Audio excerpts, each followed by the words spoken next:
Selamat malam teman. Eh, Malam ini kita akan bahas soal UTS Hidrologi tahun lalu. Perkenalkan, saya Vincentus Pardamian Sinaga. Nanti saya akan membahas nomor 1 dan teman saya. Dan saya Theo Sebastian, nanti saya bahas nomor 2. Oke, terima kasih. Jadi sebelum mulai aku mau bilang, jadi ini nomor 2 dulu ya. Jadi jangan salah baca soal, terus nanti kalau ada yang nggak paham langsung potong aja nggak apa-apa.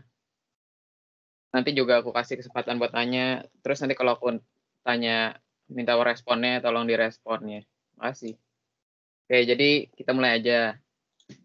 Nah, nomor 2 ini mengenai penelusuran aliran. Nah, penelusuran aliran itu ada 2 yang dijelasin di kelas. Nah, yang aduk sama kalau yang B itu sungai. Nah, yang A itu nanya penelusuran aliran waduk itu prosedurnya gimana. Nah, ini yang aku masukin tuh prosedur hitungan. Kalau prosedur lebih lengkapnya gimana cara ngelakuin penelusuran di waduk, mungkin kalian bisa searching aja. Tapi buat hitungannya itu, jadi pada waktu ke 0, data debit aliran masuknya itu dianggapnya inflow 1. Aliran keluar yang pertama itu outflow 1 dianggap sama dengan inflow 1. Nah, biasanya itu outflow 1 itu diketahui di soal. Tapi kalau nggak diketahui, samain aja sama inflow 1-nya. Nah, terus yang kedua itu karena interval waktu diketahui, nanti kan dikasih tabel, jadi kalian tahu interval waktunya. Nah, dan kayaknya itu biasanya kayak tetapan alirannya itu diketahui, sehingga dapat ngitung konstanta 0, konstanta 1, sama konstanta 2. Terus nanti bisa ngitung yang penelusuran alirannya. Jadi yang ngitung konstanta 0-nya dikaliin inflow kedua, konstanta 1 dikaliin inflow 1, sama konstanta 2 dikaliin outflow pertama. Nah, itu nanti bisa ngitung outflow-nya. Yang penting itu outflow keduanya itu kalian nanti tinggal jumlahin dari perkaliannya tadi. Nah, terus selanjutnya itu tinggal dilanjutkan aja. Caranya sama, jadi tinggal diulang-ulang saja untuk terusnya. Buat 2A paham lah ya, cuman teori kan. Nah, buat yang nomor 2 itu jadi soalnya ini yang hijau ya. Telusuri aliran terjadi dan gambarkan grafik aliran masuk versus aliran keluar, inflow versus outflow-nya. Nah, terus dikasih tahu di soal, kalau yang tetapan X-nya ini, ganjil itu 0,3 buat NPM ganjil, NPM genap itu 0,2. Terus K-nya itu dikasih tahu di soal kan, 4 jam. Terus outflow pertama itu dikasih tahu di soal itu 6 meter pangkat 3 per second. Nah, terus kita ngikutin aja yang kayak prosedur aliran waduk. Cuma nanti bedanya di rumus konstantanya. Nah, pertama kan interval waktunya kita cari. Nah, ini yang hijau ini tabel dari soal. Interval waktu itu kita dapat dari nih 0 sampai ke 3 itu berapa jam? 3 jam. Terus kan seterusnya sama tuh, nggak ada perubahan interval. Jadi kita pakai intervalnya 3 jam, delta T 3 jam. Nah, ini aku nyontohin pakai yang ganjil. Dia 0,3 kan, jadi X-nya 0,3. Nah, terus ini ada rumusnya. Rumus buat nyari konstanta 0, konstanta 1, sama konstanta 2. Terus nanti buat debit Q2-nya itu, maksudnya itu outflow-nya ya. Outflow yang keduanya itu tinggal dijumlah aja hasil perkaliannya yang kayak tadi aku bilang di prosedur yang kedua ini. Nah, kalian masukin ke rumus. Jadi delta T 3 dikurang 2 dikali sama 4. Kan K-nya 4. Terus dikali sama X-nya 0,3. Terus dibagi sama 2K dikali 1 min 0,3 ini ditambah delta T tambah 3. Nanti hasilnya segini. Hasilnya 0,098.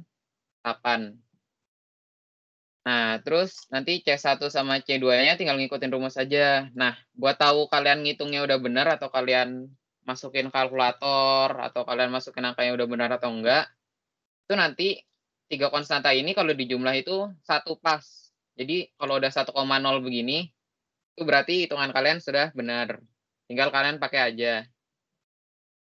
Nah, terus kan ini udah dikasih tahu inflow-nya masuk sama konstantanya udah kita tahu ini. Nah, terus tinggal ngitung yang tadi C0 tambah I2. Nah, yang pertama itu nggak kita hitung gara-gara ini C1 I1 itu kayak butuh inflow sebelumnya. Kan ini inflow yang pertama. Nah, nggak ada inflow sebelumnya kan, jadi kita belum bisa menghitungnya. Nah, ini kita tulis outflow-nya tadi, dikasih tahu di soal, 6 meter pangkat 3 per second. Terus kita langsung hitung yang kedua aja. Caranya gampang, tinggal kalau yang buat C0 kali I2, berarti maksudnya itu C0, terus dikaliin sama inflow yang jamnya. Ini kan jam ketiga. Jadi dia dianggapnya jam ketiganya itu I2-nya. I2 itu inflow pada jam ketiga. Nah, buat ini C1 I1 itu C1-nya kan udah dapat. Nah, inflow satunya itu buat jam yang sebelumnya dia. Jadi tinggal kaliin aja sama inflow yang jam sebelumnya dia. Nah, kalau buat C2O2 ini, O1 ini outflow yang jam sebelumnya juga. Jadi dia pakai yang 6 ini, yang di jam sebelumnya. Nah, nanti dari 3 ini tinggal di total, dapat outflow yang jam kedua. Begitu terus selanjutnya. Jadi kalau yang tadi, yang ini, dia tuh pakai inflow yang jam pada jamnya. Misalnya ini kan pakai jam yang ke-6 nih, menghitung jam ke-6. Dia pakai inflow yang jam ke-6. Nah, buat I1-nya itu dia pakai inflow yang jam sebelumnya, yang jam ketiga. Itu terusnya yang outflow yang sebelumnya juga di sini yang outflow 1 dia pakai outflow yang jam sebelumnya. Begitu seterusnya sampai yang terakhir. Terus tinggal di total. Nah, terus kalian udah dapet kan inflow sama outflow-nya. Inflow-nya dari soal, outflow-nya udah kalian hitung pakai tabel. Nah, terus tinggal kalian digambar ke grafik. Nah, kalau misalnya kalian disuruhnya offline, maksudnya kayak ngerjainnya gambar manual, kalian jangan lupa nanti titiknya bentuknya dibedain. Terus habis itu yang satu itu bisa dibuat patah gini, satunya bisa dibuat lengkung. Kalau nggak warnanya bisa kalian bedain. Oh, terus aku mau tambahin ya. Jadi sebenarnya rumus ini mirip-mirip aja sama yang waduk. Jadi misalnya kalau kalian ganti X-nya jadi 0, itu nanti dia bakal jadi perhitungan waduk. Gitu. Ini kalau yang genap tinggal 0,2, nanti hasilnya bakal beda juga. Grafiknya mirip-mirip pasti. Soalnya kan debitnya sama. Selanjutnya silakan Vincent buat lanjutin ke nomor 1. Terima kasih. Nomor 1, saya akan membahas tentang hidrograf. Nomor 1A, jelaskan hubungan antara hujan efektif dan hidrograf satuan. Nah, hubungan hujan efektif dengan hidrograf satuan yaitu hujan efektif adalah hujan yang tidak terinfiltrasi atau tidak masuk ke tampungan dan tidak tertahan di atas permukaan tanah atau hujan yang mengakibatkan limpasan langsung, yaitu hujan total setelah dikurangi dengan kehilangan-kehilangannya. Nah, kalau hidrograf satuannya ialah hidrograf limpasan langsung yang dihasilkan oleh hujan efektif yang terjadi merata di seluruh daerah aliran sungai dengan intensitas tetap dalam satu satuan waktu tertentu. Jadi dalam menentukan hidrograf satuan tentunya didapatkan dari data hujan efektif dari suatu das atau kawasan. Terus untuk yang 1B, hitung dan gambarkan hidrograf satuan jam-jaman dari data hujan efektif dan debit limpasan seperti dalam tabel berikut. Nah, diberikan waktu dari jam pertama sampai jam ke-14. Terus ada juga hujan efektif atau effective rainfall-nya dari jam pertama sampai ke jam ke-4. Setelah itu juga diketahui debit limpasannya dari jam pertama sampai ke-14. Nah, untuk menghitung hidrograf satuannya, menggunakan rumus polinomial, yaitu Qn sama dengan sigma PM kali Qn min M plus 1. Untuk Qn yaitu direct atau surface runoff-nya, yaitu debit limpasan kita, terus PM itu effective rainfall-nya atau hujan efektifnya, Qn min M plus 1-nya itu unit hidrografnya atau hidrograf satuannya. N itu amount of the pulse the direct of surface runoff-nya. Untuk M-nya itu durasi hujannya. Langsung aja pengerjaannya. Pertama, teman-teman buat tabelnya dulu. Untuk tabelnya dari jam pertama sampai ke-14 kan udah diketahui dari soal tuh. Terus hujan efektifnya dari jam pertama sampai ke-4. Terus debit limpasannya kita masukin. Nah, untuk menghitung unit hidrografnya, yaitu pertama teman-teman buat tabel dulu. Untuk efektif rainfall-nya itu kan ada 10, 19, 8, sama 5. Nah, nanti 10 ini dikalikan dengan U1, 10 dikalikan U2, sampai 10 dikalikan dengan U14. Untuk efektif rainfall untuk jam keduanya, 19-nya dikali dengan U1, 19 dikali dengan U2, sampai dengan 19 kali U14-nya. Dan untuk efektif rainfall yang ketiganya, 8-nya itu dikali U1, sampai 8-nya dikali U14, seterusnya. Begitu juga untuk efektif rainfall jam keempat, yaitu 5 dikali U1, sampai dikali dengan U14. Nah, nanti kan ketemu tuh persamaan-persamaannya.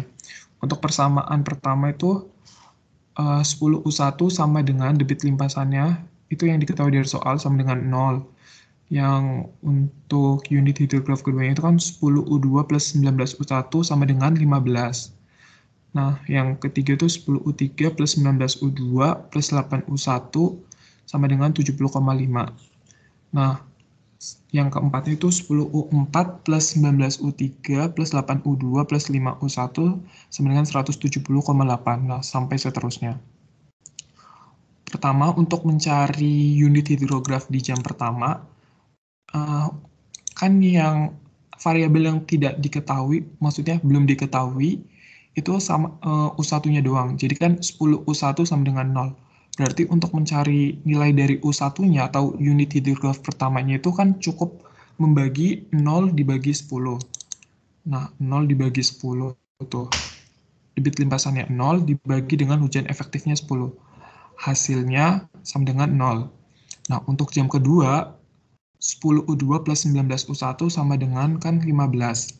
Nah, tapi tadi di jam pertama, unit hidrograf kita U1-nya tadi udah diketahui, yaitu 0 kan. Berarti nanti untuk mengetahui nilai dari U2, berarti kan 10 kali U2 sama dengan 19 kali U1, sama dengan 15 dikurangi 19 kali U1. Nah, kayak gini nih. U2-nya sama dengan 15 dikurangi 19-nya dikali dengan U1, unit hidrograf satuan pada jam pertama, dibagi dengan 10, hujan efektif di jam pertama. Nanti ketemu 1,50. Nah, yang jam ketiga itu kan 10 U3 plus 19 U2 plus 8 U1 sama dengan 70,5. Nah, untuk carinya sama aja. Kan tadi variabel U1 sama U2-nya kita udah tahu nih. Tadi 0 sama 1,5. Nah, nanti untuk mencari U3-nya, yaitu tadi nilai dari 70,5 dikurangi dengan 32 itu 8 dikali dengan 0, terus 19 dikali dengan 1,5 dibagi dengan 10 atau hujan efektif di jam pertama. Nanti ketemu 4,2.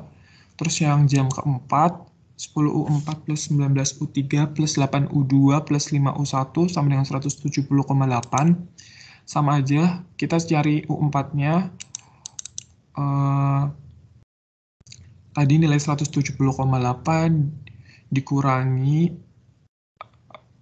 178 dikurangi dengan 8 dikali U1-nya, 8 dikali U2-nya, terus 5 dikali U1-nya, 19 dikali U3-nya, terus dibagi dengan hujan efektifnya dibagi 10.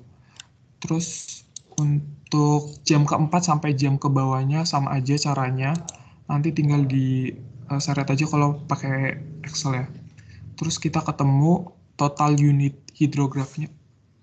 Hidrograf satuannya yaitu nilainya 41. Setelah itu kan ditanyain hitung dan gambarkan hidrograf satuannya. Untuk gambar hidrograf satuannya, untuk variabel X-nya itu ada jamnya, dan untuk variabel Y-nya itu hidrograf satuannya. Nanti teman-teman ketemu pakai grafik yang kayak gini. Untuk bikin grafiknya, teman-teman pertama seret dulu waktu sama jamnya, terus klik CTRL. Untuk hidrograf satuannya diklik juga, terus insert yang scatternya bebas sih. Boleh pakai yang scatter with straight line juga. Nanti ketemu hidrograf satuannya seperti ini. Kurang lebih sama seperti itu. Mungkin seperti itu untuk nomor 1.